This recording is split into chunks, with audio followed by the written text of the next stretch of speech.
안녕하세요. 카자흐스탄인을 위한 종합한국어육을 함께 공부하고 있는 손정입니다. 안녕하세요. 한내일입니다. 잘 지내셨어요? 오늘도 무슨 주제로 공부를 할까요? 네, 오늘 13과에서는 한국 문학을 주제로 공부합니다. 선생님, 한국 문학 하면 어떤 작품이 생각나세요? 네, 제가 제일 떠오르는 작품은 소나기예요. 아, 소나기요? 소나기는 한국 중학교 교과서에도 나온 작품이어서 한국에서는 아주 유명한 작품입니다. 네, 카자흐스탄에서도 배우는 작품이에요. 네. 네, 그러면 오늘은 한국 문학에 대해서 공부를 하는 건데 한국 대표적인 작품을 배울 수 있는 기회예요. 네, 한국 대표적인 문학 작품에 대한 지식도 쌓으면서 여러분 오늘 어휘와 표현도 잘 공부를 해봅시다. 자, 그럼 13과 한국 문학 공부를 시작해 보겠습니다. 여러분, 우리 문학에 대해서 공부를 하고 있는데요. 문학에 대해서 공부를 시작하려면 우리 문학에는 어떤 장르가 있는지 먼저 알아봐야겠죠? 자, 그럼 어휘를 한번 살펴볼까요?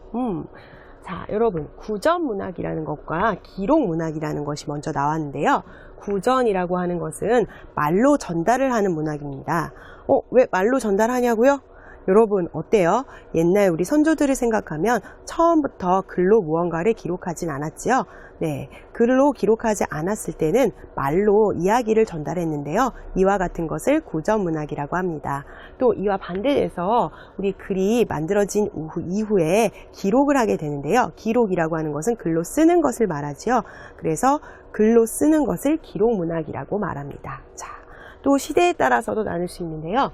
고전문학과 현대문학이 있습니다. 고전문학이라고 하는 것은 아주 가치가 있고 옛날부터 지금까지 아주 훌륭하게 평판을 받고 있는 그런 문학을 말하고요. 현대문학이라고 하는 것은 당대의 문학, 지금 이 시대의 문학을 현대문학이라고 할 수 있습니다. 자, 그럼 계속해서 문학 장르에 대해서 살펴보겠습니다. 자, 여러분, 문학은 크게 산문과 운문으로 나눌 수 있습니다. 산문이라고 하는 것은 어떤 형식의 제약도 없고요. 아주 편안하게 쓸 수 있는 그런 내용입니다. 그의 반면에 운문이라고 하는 것은 형식의 제약이 있는데요. 어떤 운율이라는 것에 제약을 두고 만드는 글을 운문이라고 합니다. 자, 그래서 여기 여러분 밑에 살펴보면 산문에는 소설, 수필, 희곡, 평론이 있는데요. 여러분 여기서 소설이라고 하는 것은 어때요? 대부분이 허구라고 하는 것은 진짜 이야기가 아니라 있을 것 같은 이야기를 만들어낸 이야기. 네, 작가의 상상으로 만들어낸, 지어낸 이야기를 허구라고 합니다. 우리 소설은 이런 허구로 이루어지게 되고요. 수필은 내가 직접 경험한 일에 대해서 내가 자유롭게 쓰는 것을 말합니다. 또 어떤 사물이나 자연에 대한 생각을 쓰기도 하고요. 희곡이라고 하는 것은 여러분 어떤 연극 같은 무대에 올려지기 위해서 만들어진 그런 문학 작품입니다. 평론은 이와 같은 것들을 보고 그것에 대한 평가를 내리는 것을 평론이라고 합니다. 네. 또 그리고 아까 운문에서는 어떤 것이 있냐면요. 시라고 하는 것이 있는데요. 어떤 운율이나 규칙을 가지고 이루어진 글을 말합니다. 자, 여러분 산문이나 운문은 모두 작가의 창작, 없던 것을 새로 만드는 그런 일을 통해서 새롭게 만들어지는 문학의 장르인데요. 자, 여러분 어때요? 창작하면 정말 어려울 것 같은데요. 그래서 우리 창작의 고통이 따른다, 창작의 고통이 있다, 이와 같은 표현을 사용하기도 합니다. 자, 그럼 계속해서 우리 살펴보겠습니다. 아까 여러분 크게 우리 문학에는 산문과 운문이 있다라고 했는데요. 운문에서는 어떤 것이 있었죠? 네, 정확히 잘 기억을 하시네요. 운문에는 시가 있었는데요. 자, 시에는 이렇게 여러 가지 종류가 있습니다. 네, 아까 우리 산문을 이야기했을 때 산문은 길고 자유로운 형식이다. 제약이나 제한이 없다라고 이야기를 했는데요. 운문은 제약이나 제한이 있습니다. 자, 그래서 여러분 정형시라고 하는 것은 어떤 정형적인 모습을 가지고 있고요. 운율에도 제약을 가지고 있습니다. 자유시는 이와 반면에 어떤 제약을 가지고 있지 않습니다. 또 여러분 서정시라고 하는 것은 어떤 작가의 주관적인 감정으로 들어가서 만들어진 시를 말하기도 합니다. 자, 그래서 여러분 시의 장르에는 다양하게 이와 같은 시들이 나타나게 되는데요. 시는 여러분 영과 행 그리고 제재, 심상과 같은 것을 시에서 살펴볼 수 있는데요. 다음 시를 보면서 연이 무엇인지, 행이 무엇인지, 심상이 무엇인지, 제재가 무엇인지 한번 이야기해 보겠습니다. 자, 여러분 어때요? 한국의 진달래꽃이라는 시 이야기 들어본 적이 있나요? 네, 진달래꽃이라는 시는 이별을 그린 시인데요.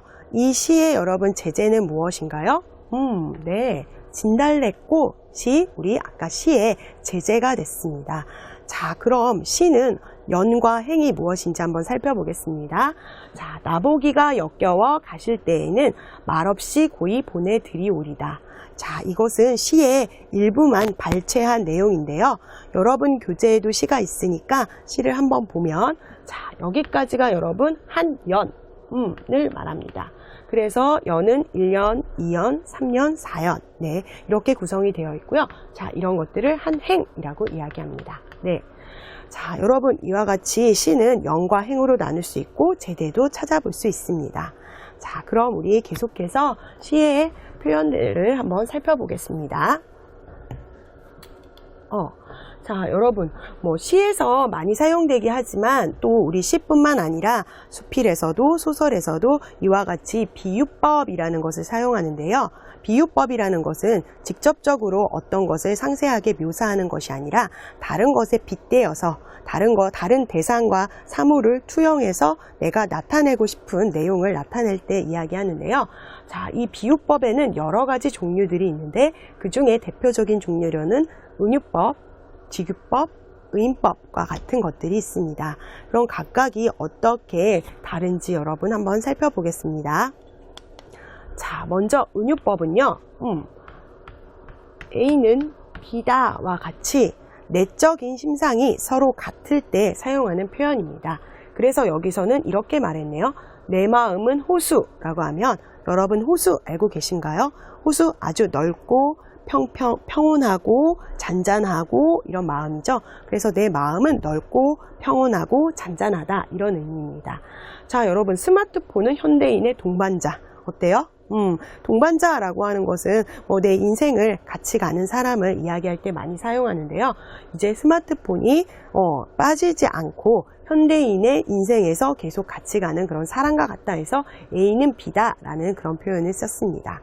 자, 두 번째 지규법이 있는데요. 지규법은 뭐뭐처럼 뭐뭐 가치와 같은 표현을 사용해서 어떤 대상과 같은 것을 빗대어서 외모를 묘사하거나 아니면 성질을 묘사할 때 사용합니다. 그래서 여기서는 꽃처럼 아름답다라는 표현도 사용했네요. 자, 그럼 여러분 우리 의인법이라는 것을 한번 마지막으로 살펴보겠습니다. 자, 의인법은 여러분 밑에 한번 나와 있는 표현을 먼저 볼까요? 노래하는 꾀꼬리, 여러분 내 귀를 간지럽히는 목소리, 미소 짓는 해님. 여러분 해라고 하는 것은 어때요? 여러분 보이세요? 지금 밤인가요? 낮인가요? 네, 해가 있죠. 해는 사람이 아닌데 어떻게 미소를 짓나요? 우리 눈으로 볼 수 있어요? 네, 그것은 아마 불가능할 것 같습니다. 자, 그래서 여러분 의인법이라고 하는 것은 내가 사람이 아닌 사물을 사람처럼 표현을 할 때 의인법이라는 표현을 사용해서 비유법을 사용할 수 있습니다. 자, 여러분 그래서 이제까지 문학 장르에 관련된 것과 또 문학에 관련된 여러 가지 표현들을 배워봤는데요. 한넬리 선생님과 더 연습해 보시기 바랍니다. А теперь посмотрим еще несколько слов и их употребление в предложении. Итак, первое слово у нас санмун, это проза. И у нас предложение с этим словом такое. 외현적 규범에 얽매이지 않고 자유로운 문장으로 쓴 글을 상문이라고 한다. То есть получается, санмун, то есть прозой, называется такое письмо, которое составлено в свободной формой, не привязанной ни к каким-то внешним формам. И здесь 외현적 규범, это получается внешние какие-то правила, внешние формы. Следующее у нас унмун – это стихосложение, стихотворение. 언어의 배열에 일정한 규칙이 있는 글을 унмун이라고 한다. То есть получается, что стихотворением или стихосложением называется такое уже письмо, которое имеет или подчиняется каким-то определенным правилам расположения речи, расположения слов. И у нас какие бывают еще вариации?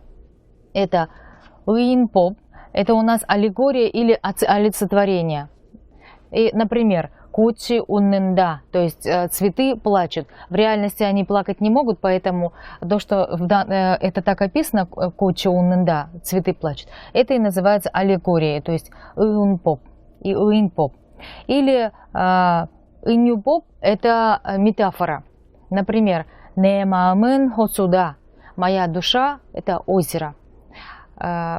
Это так метафорически сравнивается, поэтому это называется метафорой, и по-корейски это будет 의인법.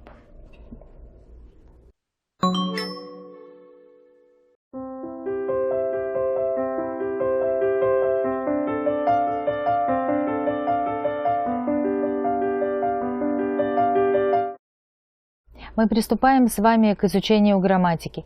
И первая грамматическая форма у нас сегодня это 을-바에야, который выражает выбор какого-то что-то лучшего из двух. Чем что-то делать, лучше сделать второе. То есть лучше сделать второе, это идет присоединением к этому окончанию второй частью предложения.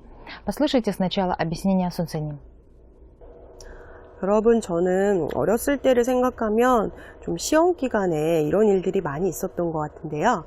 시험을 잘 본 날은 집에도 일찍 들어가고 아주 기분이 좋았지만, 시험을 못 본 날은 집에 일찍 들어가지 못하고 친구랑 영화도 보고 뭐 여기저기 가서 먹기도 하고 이런 일들을 하다가 집에 늦게 들어가곤 했습니다.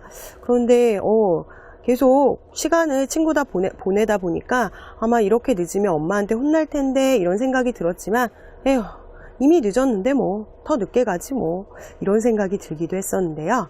자, 여러분, 뭐 그게 어떨까요? 좋은 선택인가요? 늦었으니까 더 늦게 가야지. 엄마한테 지금 가도 혼나니까 더 늦게 가도 혼나고, 마찬가지니까 더 늦게 가야지. 네, 이럴 때 여러분은 어떤 선택을 하시겠어요? 물론 둘 다 좋은 선택은 아닌 것 같은데요. 그래도 뭐 둘 다 좋지 않다면 뒤에 것을 선택할 수 있을 때 사용하는 문법에 대해서 오늘 공부를 해보겠습니다. 자, 오늘 배우는 을-바에야는 앞의 문장과 뒤의 문장도 어쩔 수 없는 선택을 해야 하는데요. 두 문장 모두 다 좋은 선택은 아니지만 어쩔 수 없다면 뒤에 것을 선택해야 한다라는 그런 의미로 사용되는데요. 예문을 살펴보겠습니다. 자, 공부를 안 할 바에야 밤에 일찍 자라. 자, 여러분, 앞에 문장 뭐예요? 공부를 안 해요. 그럼 뭐를 하면 좋을까요? 네, 뒤에 문장 같이 선택을 하는 게 더 좋겠죠.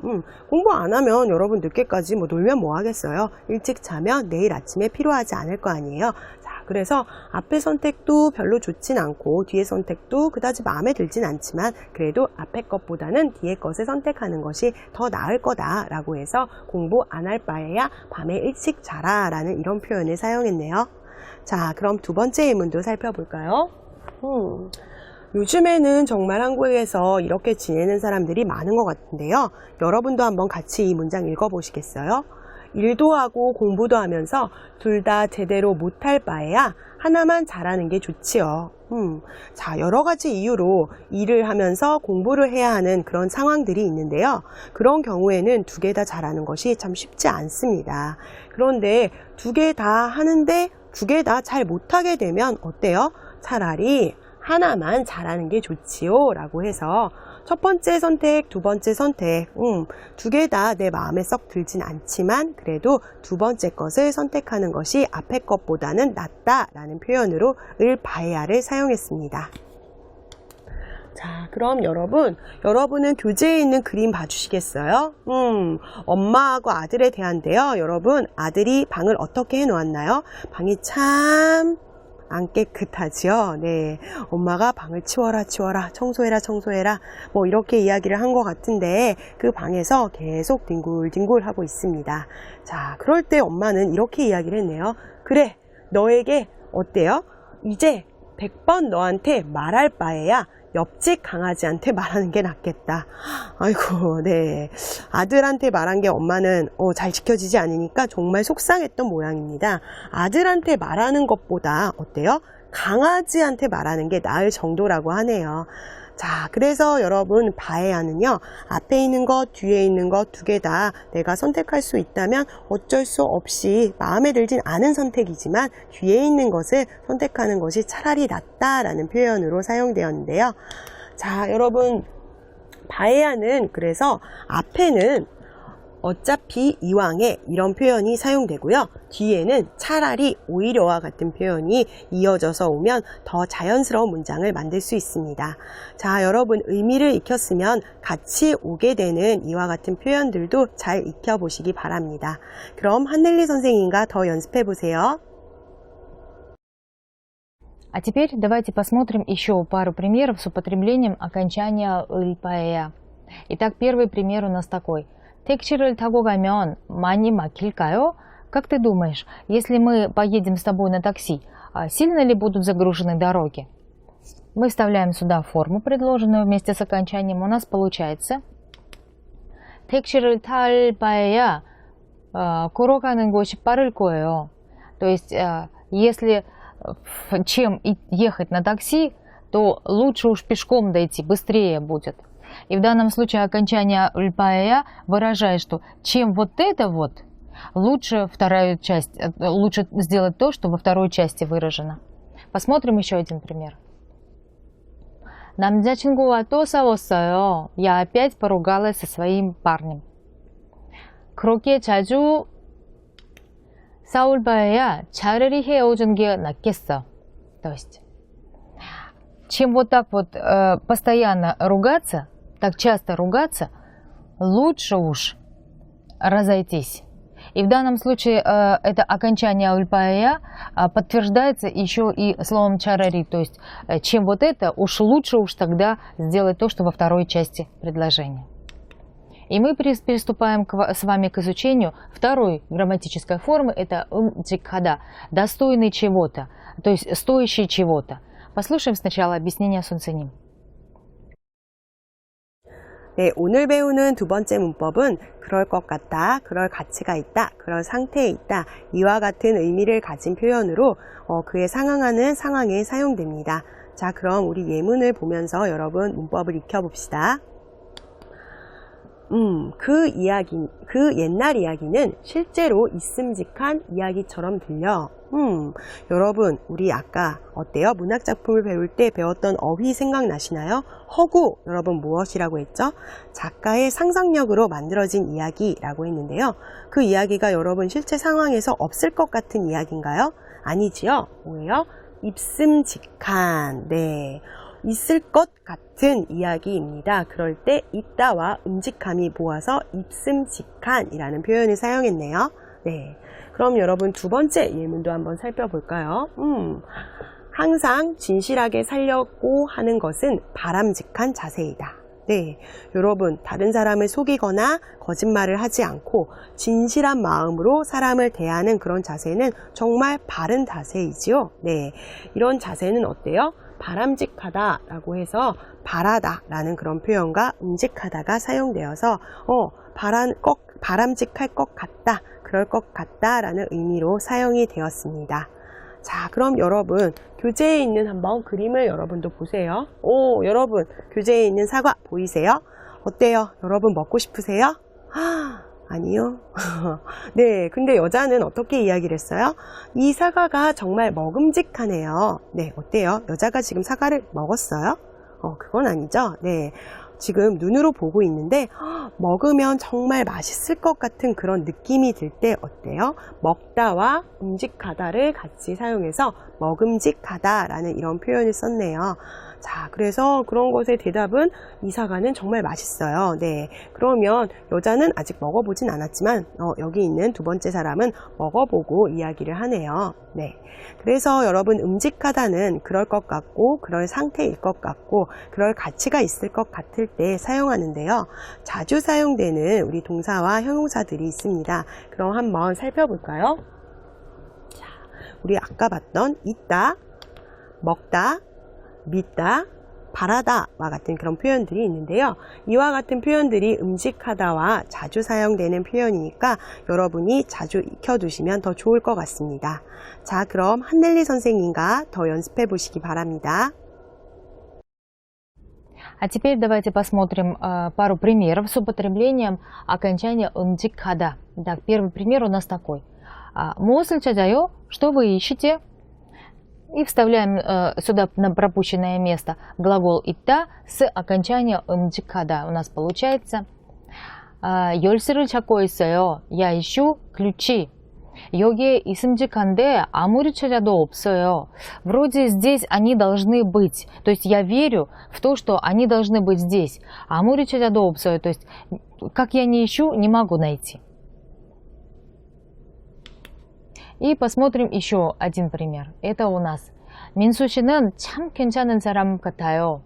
Мы вставляем сюда на пропущенное место слово 믿다 вместе с окончанием 음직하다, и у нас получается. 네, 민수 씨만큼 믿음직한 사람은 없어요.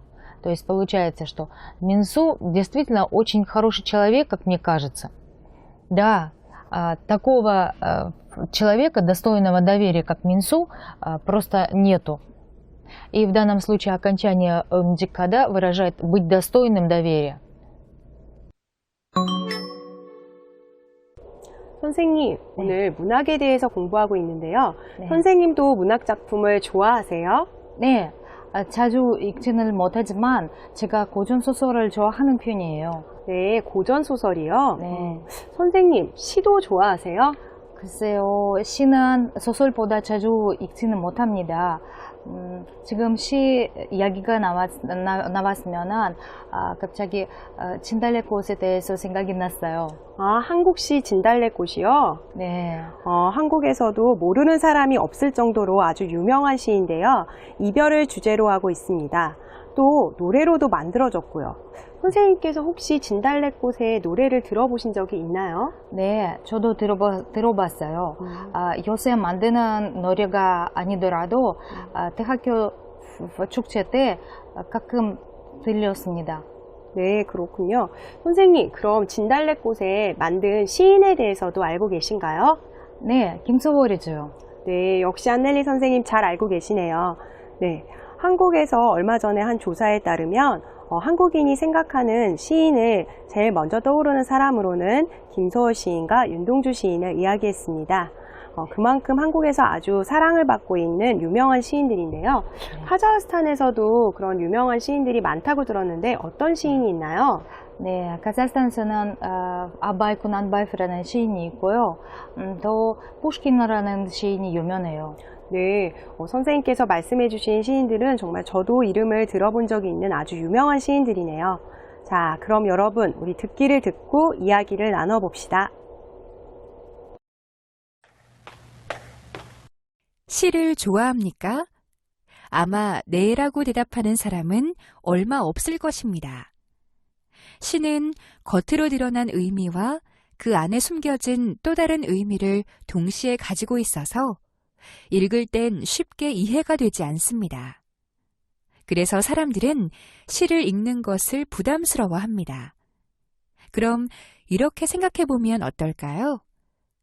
소설책 한 권을 읽으려면 빨리 읽는 사람을 빼곤 적어도 일주일은 걸립니다. 장편소설은 한 달, 두 달, 1년까지 걸리는 사람도 많습니다. 게다가 두껍고 무거워서 망설이게 되고 가지고 다니기에도 부담됩니다.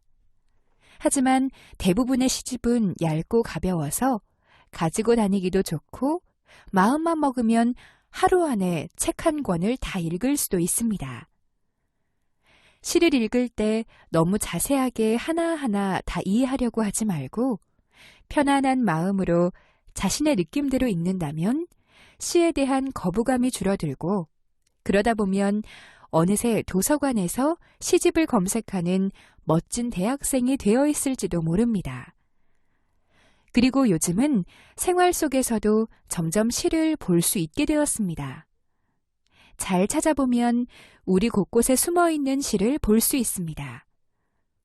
몇 년 전부터 지하철 안전 투명문에 시가 프린트되어 붙기 시작했습니다. 그동안 사람들은 지하철이 오는 시간 동안 멍하게 땅만 보거나 음악을 듣곤 했는데 자연스레 그쪽으로 눈길이 가는 것을 자주 볼 수 있습니다. 어떤 사람은 그 시를 사진으로 찍어가 자신의 블로그에 올리기도 합니다. 저 같은 경우엔 일부러 시가 있는 칸으로 가서 지하철을 기다릴 정도로 그 시간을 즐기기 시작했습니다. 눈으로 찬찬히. 서시, 윤동주. 죽는 날까지 하늘을 우러러 한 점 부끄럼이 없기를. 잎새에 이는 바람에도 나는 괴로워했다. 별을 노래하는 마음으로 모든 죽어가는 것을 사랑해야지. 그리고 나한테 주어진 길을 걸어가야겠다. 오늘 밤에도 별이 바람에 스치운다. 선생님, 들은 내용에서 사람들이 시를 어려워하는 이유는 무엇이었나요? 네, 곁에 보이는 의미와 안에 숨겨져 있는 의미가 서로 다르기 때문에 이해하기가 어렵더라고요. 네, 선생님께서 정리해 주셨던 것처럼 시는 다양한 의미를 가지고 있기 때문에 읽는 것이 쉽지 않은 것 같습니다. 그래서 저도 소설만큼 시는 자주 읽지 못하는데요. 네, 저도요. 들은 내용처럼 제가 지하철에서 안전문에서 쓰여지는 시를 봤는데 그 이유가 뭘까요? 네, 선생님 지하철의 안전문에 있는 시를 보셨군요. 네, 지하철 안전문 스크린 도어라고도 하는데요. 일반적으로는 광고를 보통 넣는 곳입니다. 그런데 시를 넣은 이유를 저도 생각해 보니 사람들이 지하철을 기다리면서 여유를 갖고 또 시를 가까이 하라는 이유가 아닐까 싶습니다. 네. 시는 편하게 읽으면 가까이 할 수 있습니다. 자, 이제는 들은 내용을 주요 어휘로 살펴봅시다. 의미 파악 어렵다. 변한 마음, 느낌대로, 거부감, 줄어들다. 빈칸을 채워서 이야기를 해보십시오. 네, 여러분 빈칸을 채워서 이야기를 잘 해보셨나요? 자, 그럼 정리해 볼까요? 사람들이 시를 멀리하는 이유는 시의 의미를 파악하기 어렵기 때문입니다. 이런 시를 우리 생활에 가깝게 하려면 편한 마음으로 내 느낌대로, 내 생각대로 읽으면 시에 대한 거부감이 줄어들게 될 것입니다. 자, 여러분은 시를 가까이 하시나요? 멀리 하시나요?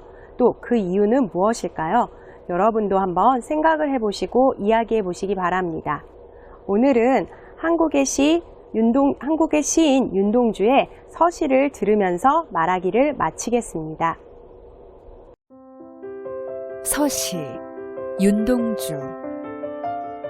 죽는 날까지 하늘을 우러러 한 점 부끄럼이 없기를. 잎새에 이는 바람에도 나는 괴로워했다. 별을 노래하는 마음으로 모든 죽어가는 것을 사랑해야지. 그리고 나한테 주어진 길을 걸어가야겠다. 오늘 밤에도 별이 바람에 스치운다.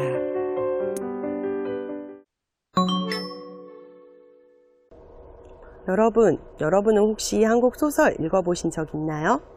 네, 오늘은 한국 소설을 선생님과 같이 한번 읽어보겠습니다. 이 소설은 한국의 1920년대의 모습을 그린 소설인데요. 리얼리즘 소설이라고 해서 그때 당시의 시대 모습을 그대로 반영한 소설입니다. 오늘 배우는 소설의 제목은 현진건의 운수 좋은 날인데요. 저랑 읽으면서 여러분이 생각하셔야 할 것들을 한번 먼저 말씀드리면, 자, 이 사람은 어떤 직업을 가진 사람인지, 또 이 사람은 지금 어떤 상황에 있는지, 그리고 이 제목처럼 이 사람의 운수가 얼만큼 좋을지. 여러분, 운수라고 하면 운을 말하죠. 여러분도 한번 생각해 보시면서 같이 읽기 바랍니다. 자, 그럼 읽기 시작하겠습니다. 새침하게 흐린 풍이 눈이 올 듯 하더니 눈은 아니오고 얼다가만 비가 추적추적 내리었다. 네, 여러분 오늘 날씨가 어때요? 지금 여기 소설에 나온 날씨가 좋은가요? 자, 눈은 안 오고 여러분 뭐예요? 얼다가 말았어요. 그러면 아마 지금은 뭐 이른 봄이거나 아마 겨울 같은 그런 날씨인 것 같습니다. 비가 추적추적 오다라고 하는 것은 비가 아주 조금 내리는 것은 아니고요. 끊임없이 비가 계속 내리는 그런 상태를 이야기할 수 있습니다. 이야말로 동소문안에 인력 꺾고 노릇하는 김천지에게는 오래간만에도 닥친 운수 좋은 날이었다. 두 번째 문장에서 이 글의 주인공이 나오는데요. 자, 여러분 주인공은 김첨지라는 사람이네요. 자, 이 사람의 직업도 나오는데요. 직업은 인력거꾼이라고 합니다. 자, 여러분 인력거라고 하는 것은 옛날에는 여러분 자동차가 많이 일반화, 대중화 되어 있었나요? 아니었죠. 네, 자동차가 대중화나 일반화 되기 전에는 여러 형태의 운송수단이 있었는데 그 중에서 말이 뒤에 있는 사람이 탈 수 있는 그런 자르가 있는 것을 이끄는 것은 마차라고 하는데 말이 아니라 사람이 뒤에 의자가 있고 사람이 앉아 있고 앞에 사람이 그 사람을 이동시키는 그런 곳을 인력거라고 합니다. 지금 김첨지는 그 앞에서 뒤에 앉아있는 사람을 편안하게 이동할 수 있는 곳까지, 이동을 원하는 곳까지 데려다주는 그런 역할을 하는 직업을 가진 사람인데요. 자, 오랜만에 아주 운이 좋은 날이었다고 하네요. 문 안에 들어간답시고는 앞집 마나님을 전찻길까지 모셔다 드린 것을 비롯하여 행여나 손님이 있을까 하고 같이 계속 읽어보겠습니다. 정류장에서 어정어정하며 내리는 사람 하나하나에게 거의 비는 듯한 눈길을 보내고 있다가 마침내 교원인 듯한 양복장이들이 동강학교까지 태워다 주기로 되었다. 자, 여러분 여기서 좀 어려운 표현들 이게 도대체 무슨 표현이지? 라고 했는데 아까 선생님이 수업 시작하기 전에 이 소설은 1920년대 소설이라고 했는데요. 그때 당시를 그렸기 때문에 그때 당시에 사용되었던 다양한 어휘들을 우리가 살펴볼 수 있습니다. 그래서 여러분이 배웠던 어휘랑은 조금 낯선 그런 어휘들도 있을 텐데요. 저와 같이 여러분 읽으면서 이거 이런 뜻이었구나 여러분이 살펴보시면 좋을 것 같습니다. 자, 여기서 마침내 교원인 듯한 양복장이들이 동강학교까지 태워다 주기로 했다 했는데요. 교원인 듯하라고 하는 것은 지금의 선생님, 교사를 이야기합니다. 그리고 정류장을 어정어정대다 라고 했죠. 또 그리고 거의 비는 듯한 눈길이라고 하면 빌 때는 우리가 어떤 거예요? 뭔가 잘못해서 용서해 주세요 할 때 이렇게 비는 거죠. 그런데 이 사람의 직업은 인력거꾼. 그러니까 뒤에 오는 탈 사람들에게 제 인력거 좀 타주세요 라는 눈빛으로 여러 눈빛을 보냈더니 이와 같은 사람들이 탔네요. 첫 번째는 30전, 두째 번은 50전, 아침 대바람에 그리 흉하지 않은 일이었다 얘기했네요. 자, 전이라고 하는 것은 옛날에 한국의 화폐의 단위였는데요. 지금은 원을 쓰지만 예전에는 전을 사용했습니다. 그래서 오늘은 별로 나쁘지 않게 벌이가 괜찮은 것 같습니다. 자, 그야말로 재수가 옴붙어서 근 열흘 동안 동구경도 못한 김첨지는 10전짜리 100통화 서푼 또는 5푼이 찰칵하고 손바닥에 떨어질 때 거의 눈물을 흘릴 만큼 기뻤었다. 이 사람은 계속 일을 하고 있었나요? 일을 하고 있었는데 돈은 계속 벌 수 있었나요? 아니죠. 근 열흘 동안 동구경도 못했다라고 합니다. 여러분 우리가 어려운 표현들도 있지만 이런 중심 내용들로 우리가 전체적인 내용을 이해하면 좋겠지요. 동구경을 못하다가 눈물을 흘릴 만큼 기뻤다고 하니 오늘은 아마 돈을 꽤 번 모양이에요. 자, 더구나 이날 이때 이 18전이라는 돈이 그에게 얼마나 유용한지 몰랐다. 지금 번 이 돈은 그 사람한테 아주 유용한, 아주 필요한 그런 돈이었습니다. 컬컬한 목에 모주 한 장 적실 수 있거니와 그보다도 앓는 아내에게 설렁탕 한 그릇도 사줄 수 있습니다. 여러분 모주라고 하는 것 한 잔이라고 했으니까 뭐예요? 뭔지 모르겠지만 술 아마 얘기하는 것 같고요. 그보다도 앓는 아내에게, 앓는다는 것은 아픈 것을 말하죠. 아내가 있다고 하니까 이 사람은 아마 결혼을 했는데요. 이 아내가 아픕니다. 그런데 이 사람은 벌이가 많지 않으니까 설렁탕을 사줄 수가 없었네요. 자, 그의 아내가 기침으로 쿨럭거리기는 벌써 달포가 넘었다. 달포라고 하면 한 달이 넘었네요. 조밥도 굶기를 먹다시피 하는 형편이니 물론 약 한 점 써본 일이 없다. 어때요? 약을 사준 적이 한 번도 없습니다. 자, 구태여 쓰려면 못 쓸 바도 아니로되 그는 병이란 놈은 약을 주어 보태면 재미를 붙여서 잡고 온다는 자기의 신조어에 어디까지 충실하였다. 네, 약을 사려면 살 수도 있겠지만 약을 사려고 하기는 조금 마음에 들지 않았던 모양입니다. 지금 김천지는 약을 사서 병이 나으면 자꾸 아플 때마다 약을 사야 하니까 약은 안 먹는 게 더 좋다라고 생각을 했던 모양입니다. 아마도 사는 게 많이 형편이 어렵다 보니까 약을 아플 때마다 사 먹기는 조금 어려웠겠죠. 따라서 의사에게 보인 적이 없으니 무슨 병인지 알 수 없으나 반드시 누워가지고 일어나기는커녕 세로로도 못 눕는 걸 보면 중증은 중증인 듯 병이 이대로 심해지기는 열흘 전에 조밥을 먹고 체한 때문이다. 네, 왜 병에 걸렸는지 그 이유에 대해서 잠시 이야기를 했네요.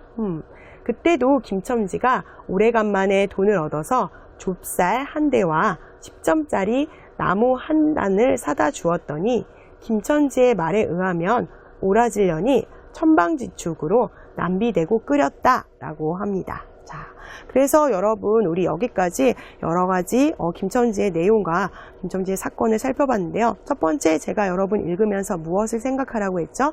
자, 이 사람이 어떤 사람인지 그리고 또 뭐예요? 자, 이 사람의 지금 이 소설의 제목처럼 이 사람에게 계속 좋은 일이 생길지. 자, 여러분 어때요? 지금까지 들어봐서는 오늘은 참 좋은 일이 있었는데 이 사람의 아내는 아픈 상태이고 오늘 있는 그 돈을 번 것으로 이 사람은 아마 아내를 도와주려고 하는 것 같습니다. 김첨지에게는 계속 좋은 일이 일어날까요? 제목처럼? 아니면 제목과는 반대인 일들이 일어날까요? 여러분이 끝까지 읽어보면서 어떤 일들이 일어나는지 확인해 보시기 바랍니다. 오늘 읽기는 여기까지 하겠습니다. 여러분은 혹시 수필을 써보신 적이 있나요? 네, 수필이라는 것은 뭐라고 이야기했죠? 자신의 경험을 쓰는 것, 또 어떤 자연을 보고 여러분의 느낌이나 생각을 쓰는 것이라고 이야기했는데요. 자, 오늘 우리 쓰기에서는 한국의 대표적인 작가 중에 한 분인 피천득 씨가 쓴 내가 사랑하는 생활이라는 수필에 대해서 한번 여러분 글을 완성해 보겠습니다. 자, 먼저 그러면 글의 구성을 한번 살펴보겠습니다. 글의 구성을 보면 머릿말과 맺은말 그리고 중간에 시각과 청각으로 나누어져 있는데요. 머릿말에는 내가 사랑하는 생활, 그리고 여러분 본문에 시각과 청각으로 나눠진 이야기들이 있겠지요. 그리고 맺은말에는 앞으로의 소망도 이야기를 했는데요. 자, 여러분도 혹시 어떤 사랑하는 생활이 있으신가요? 그럼 여러분이 사랑하는 생활은 어떤 것인지, 이 글은 어떻게 구성되어 있는지 여러분 잘 한번 살펴보시면서 우리 글을 완성해 보겠습니다. 자, 여러분 첫 번째 머릿말에 어떤 내용이 나왔죠? 내가 사랑하는 생활을 이야기했는데요. 나는 우선 내 마음대로 쓸 수 있는 돈이 어쩌다 생기기도 하는 생활을 사랑한다. 어때요? 돈을 많은 것을 사랑하는 건가요? 아니지요. 내가 마음대로 쓸 수 있는 돈이 어쩌다 생기는 것은 아주 자주 흔하게 생기는 것이 아니라 어쩌다 보니까 내가 특별히 무엇을 한 건 아니지만 그렇게 됐어 라고 이야기를 하는데요. 그렇게 돈이 생기는 생활을 사랑한다고 합니다. 그 돈으로 이제 할 수 있는 일들을 이야기했는데요. 그 돈으로 피곤한 몸을 입원시키고 싶다. 나는 깨끗한 침대에 누웠다가 하루에 한두 번씩 덥고 깨끗한 물로 목욕하고 싶다라고 이야기를 했네요. 네, 그래서 내가 사랑하는 생활을 사랑한다 라는 서술어를 사용해서 표현했습니다. 자, 이 중에서 여러분 내가 사랑하는 생활 중 시각적인 것을 먼저 이야기하는데요. 나는 아름다운 얼굴을 좋아한다. 웃는 아름다운 얼굴을 더 좋아한다. 그러나 수수한 얼굴이 웃는 것도 좋아한다. 수수하다라고 하는 것은 무언가를 꾸미는 것이 아니라 아주 꾸밈없이 깨끗한 얼굴을 이야기합니다. 이때 깨끗하다라는 것이 진짜 얼굴이 깨끗하다라는 그런 의미는 아니고요. 그 얼굴에서 주는 느낌, 이미지를 표현하는 뜻입니다. 서영이 엄마가 자기 아이를 바라보고 웃는 얼굴도 좋아한다. 네, 여기서 여러분 무엇라고 했었죠? 이 글은 수필입니다. 그래서 이 시인의 아마 아이 이름은 서영인 것 같고요. 네, 서영이 엄마라고 하니까 본인의 부인을 지금 이야기하고 있네요. 나 아는 여인들이 인사 대신 웃는 웃음을 나누는 것을 좋아한다 라고 해서 내가 시각, 눈으로 보는 것, 아름다운 얼굴, 그 중에서도 웃는 얼굴에 대한 이야기를 했습니다. 자, 그럼 여러분 우리 청각에 대한 것도 한번 살펴보겠습니다. 청각이라는 것은 무엇이지요? 듣는 것을 이야기하죠. 네, 나는 이른 아침 종달새 소리를 좋아하며 꾀꼬리 소리를 반가워하며 봄 시냇물이 흐르는 소리를 즐긴다. 네, 자연의 소리를 아주 좋아하시네요. 또 소리를 이제까지는 좋아한다 라는 표현을 썼는데 여기서는 즐긴다. 자, 여러분도 한국 문학을 즐기면서 지금 공부하고 계신가요? 계속 보겠습니다. 갈대에 부는 바람 소리를 좋아하며 바다의 파도 소리를 들으면 아직도 가슴이 뛴다. 네, 아직도 아주 어린아이와 같은 그런 감성을 가진 분인 것 같습니다.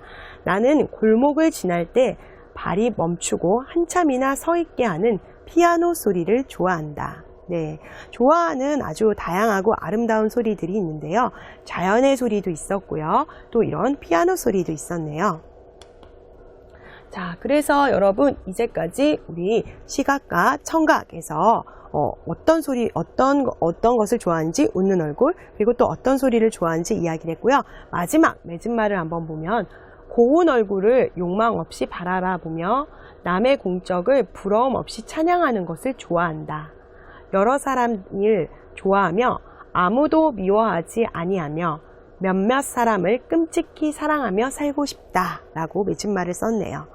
자, 여러분도 한번 수필을 써보시면 어떨까요? 수필을 쓰실 때 처음에 여러분이 하고 싶은 말, 그리고 중간에 지금 이 수필 작가처럼 시각과 청각으로 여러분의 느낌을 나누어서 쓸 수도 있겠고요. 마지막 맺은말로 정리를 해보시면 좋겠습니다. 자, 오늘은 여러분이 사랑하는 생활이 어떤 것인지 생각을 해보시며 수필을 한번 완성해 보시기 바랍니다. 선생님, 한국에서는 같은 말을 여러 번 반복해서 들을 때 귀에 못이 박히다 라는 표현을 사용하는데요. 카자흐스탄에서도 이와 비슷한 표현을 사용하나요? 네, 카자흐스탄에서는 слышать 100 раз라는 표현을 써요. 네, 그렇군요. 여러분도 222쪽에 있는 예문과 표현을 꼭 익혀보세요. 이미 귀에 못이 박히게 들었겠지만 오늘도 꼭 익혀보시기 바랍니다. 오늘 배우는 그 작품은 이미 알고 있는 작품이지만 오랫동안 읽지 않아서 다시 읽을 수 있는 기회가 돼서 정말 좋습니다. 네, 문학 작품은 그 나라를 이해할 수 있고 또 그 시대를 엿볼 수 있는 좋은 작품들이 많이 있습니다.